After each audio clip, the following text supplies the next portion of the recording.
aren't shown very well on here, I would do on the chart. So let's go ahead and do veins above the heart. Okay, this great big blue pipe, what do you think that thing is? Superior vena cava. Now here's where things are kind of symmetrical. On the veins, once you get to this point about an inch above the heart, it's split into two that go to both the head and the limbs. So those are both brachiocephalics. So there's a brachiocephalic on the right side, there's a brachiocephalic on the left side. So let's do this one first, brachiocephalic. Then there's a blue tube that goes up and it kind of winds its way, but it should go up to the head. That is called the external jugular. So this branch right here that heads up towards the head, it kind of meanders, but it would go up there. External jugular, and we'll stop there. What's left then would be underneath the clavicle.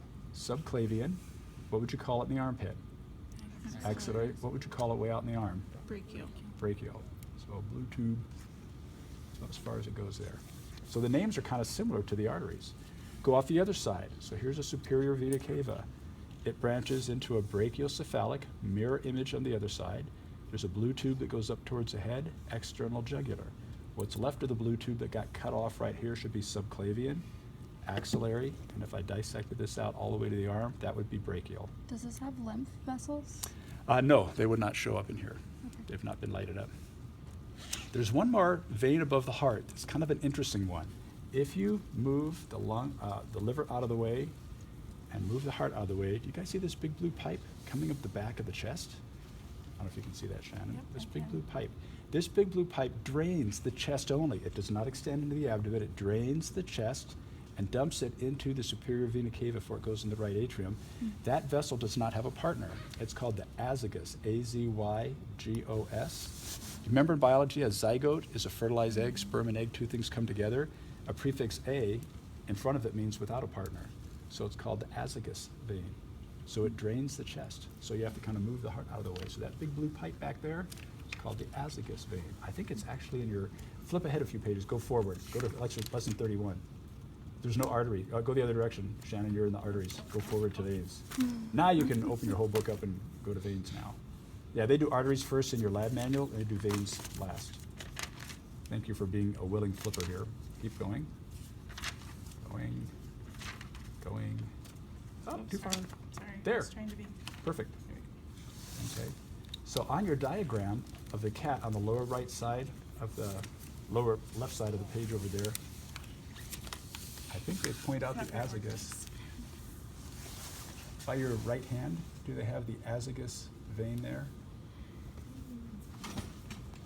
I want to step on your toes here. Oh, no, you're fine. Here it is. It's the last label on the right. So it's pointing, they're not showing it quite as large as it is in the cat. So that would be the azygos vein. So it's kind of tucked behind the esophagus. So that big blue tube, it's on the on the right side of the chest wall is the azygos vein, and it dumps blood right into the vena cava, into the right atrium as it returns. What drains into that? Just like all the little intercostal arteries, so the intercostal veins collect into the azygos vein and then dump into it. Okay, we do have a vena cava. Let's do the veins below the heart. This is the inferior vena cava, and it got cut. Whoever took the lungs out of this thing, that's where the vena cava should be, and there it is. So we can see it sticking through the diaphragm. Hooray! All right, as we go through, here's where the inferior vena cava picks up. Now right here is an easy tube. Look how big this looks compared to the size of the renal artery. Look how big the vein looks.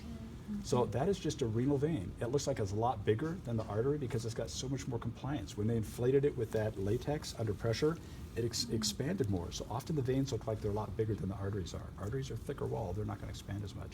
So there's vena cava. It's descending down through the body. Not as many vessels off of here. This is where the adrenal lumbar, it's a little nub that got cut there to here. That's the suprarenal or adrenal lumbar vein. There's a renal vein. Now here's where plumbing's a little bit different. This tube right here should have blue in it. It's going to join to the spermatic artery. That is the gonadal or the spermatic vein. In a boy, the spermatic or the gonadal vein comes off the renal vein. If this were a lady cat and her ovaries were over here, the gonadal vein would come off the vena cava. It would be down here. So the vein that supplies or drains the ovary comes off the vena cava in a female. In a male, it comes off the renal vein. So a little difference in the plumbing on a male and a female. So that little tube right there would be the spermatic or the gonadal vein. There's no blue latex in it, didn't get any in there. But down here, where you see the spermatic artery, there's like a little brown tube. That should be the spermatic vein. It just didn't get any blue latex in it. All right, as we follow that blue tube down, there's really no other major branches off of it down here until you get to the same place where the iliolumbar arteries were.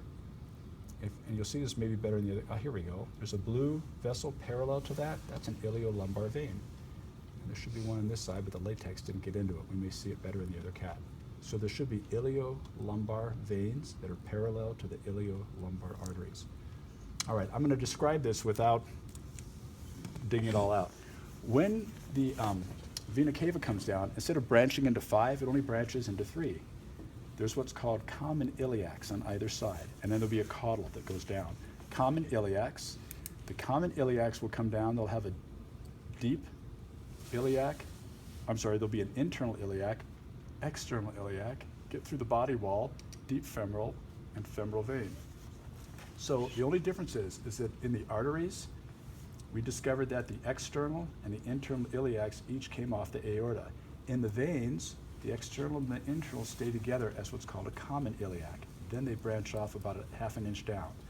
Common iliac, then they'll branch off. So the veins have a little bit of a different branching pattern. They branch by 3 instead of 5. So the 2 outside blue tubes that come off the vena cava are common iliacs. Then you'll have an internal, external iliac, get through the abdominal body wall, deep femoral, femoral. So just a slight different pattern. So if I go down here, this blue tube that has one of the 2 branches off of the vena cava, that would be a common iliac. And I can't dig around there right now because I don't want to destroy some of these structures, but there would be an internal iliac, external iliac comes through the body wall. See that blue pipe right there? Here's a deep femoral vein right there next to the deep femoral artery, femoral vein, side by side. So the names are very similar, just a little bit of a different branching pattern at the bottom. And that's it for the veins.